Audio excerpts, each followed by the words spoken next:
السلام علیکم ورحمۃ اللہ وبرکاتہ۔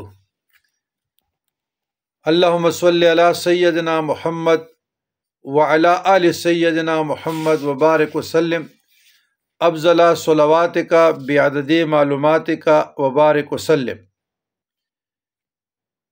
برادران اسلام، میرے ہاتھ میں یہ دعا ہے، دعائے جوشن کبیر۔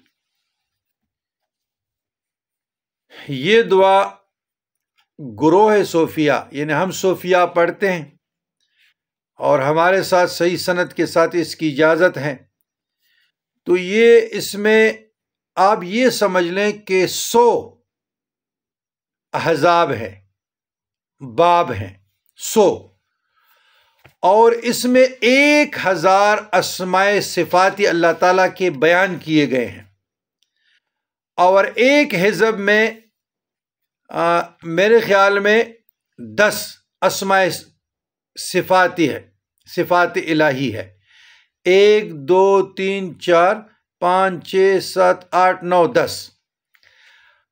تو یہ بہت خوبصورت دعا ہے، یعنی اس کی 100 فصلیں ہیں، اور ہر فصل میں اللہ تعالیٰ کے 10 اسماء ہیں، اور ضروری ہے کہ جب آپ یہ دعا شروع کریں تو ہر فصل کے آخر میں یہ دعا پڑھیں۔ وہ میں پڑھ لیتا ہوں۔ سبحانک یا لا الہ الا انت الغوث الغوث خلصنا من النار یا رب۔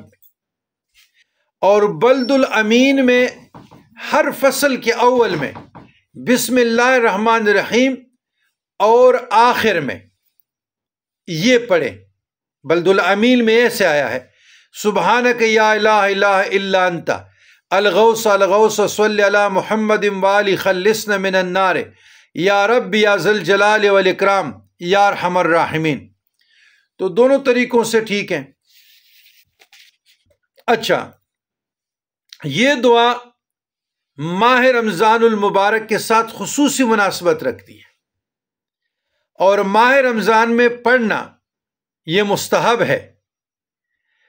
تو علامہ مجلسی نے زاد المعاد میں شب قدر کے اعمال میں اس کا ذکر کیا ہے، اور بعض روایات میں دعائے جوشن کبیر کو شب قدر کی 3 راتوں میں پڑھا جائے کا ذکر ہے، اور ہمارے لیے اس مقام پر بزرگوار کا فرمان ہی کافی ہے، اللہ انہیں دارالسلام میں داخل کرے۔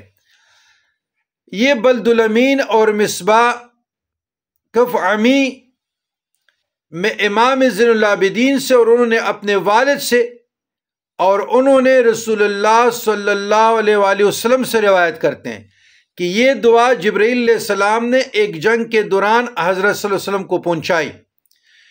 تو اس کے ضمن میں پہلے بھی میں نے آپ لوگوں کی رہنمائی کے لیے تعلیم کر چکا ہوں، لیکن چونکہ آپ رمضان المبارک ہیں اور اس دعا کا تعلق بھی جناب امام المشارق والمغارب سے براہ راست ہے، تو بہت خوبصورت دعا ہے۔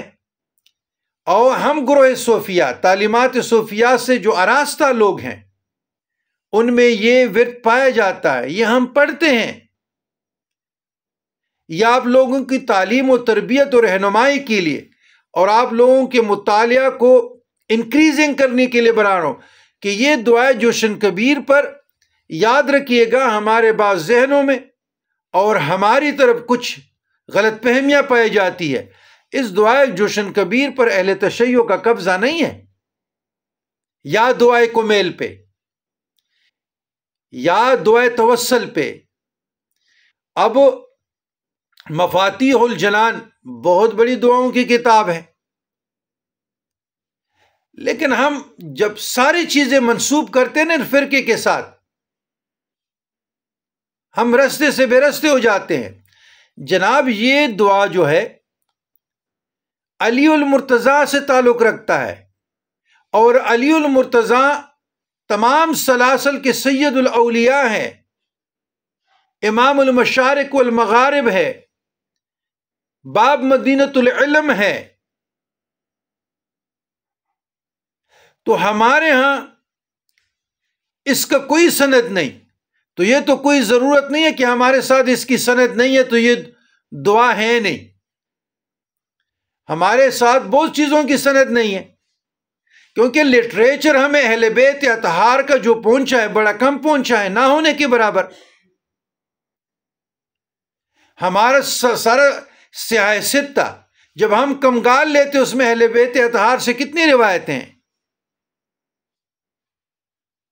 تو کہنے کا مقصد یہ، سمجھانے کا مقصد یہ، رہنمائی کا، تعلیم کا، کہ ان دعاؤں کا تعلق تعلیمات صوفیہ سے ہے، کسی فرقے سے نہیں ہے، کسی گروہ سے نہیں ہے۔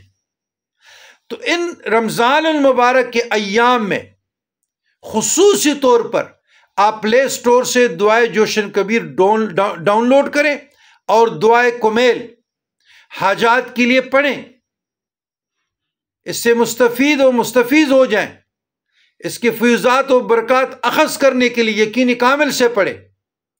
ہم ایک مستند آدمی ہیں، ایک مستند صحیح سند سے ہماری سینوں تک یہ پہنچا ہے، تو ہماری سند اعلیٰ و رفاع ہے، عالی ہے۔ جو گروہ صوفیاء سے بڑے بڑے مشائخ اور بزرگان دین نے ہمیں تعلیم کی تھی، کیا وہ سنی العقیدہ نہیں تھے؟ کیا وہ اہل سنت الجماعت سے نہیں تھے؟ تو یہ اپنے اعمال میں لائیں اور پڑھتے رہیں، تاکہ آپ لوگوں کی سینوں میں نور بصیرت چمکے۔ ربنا ظلمنا انفسنا وان لم تغفر لنا وترحمنا لنكونن من الخاسرین۔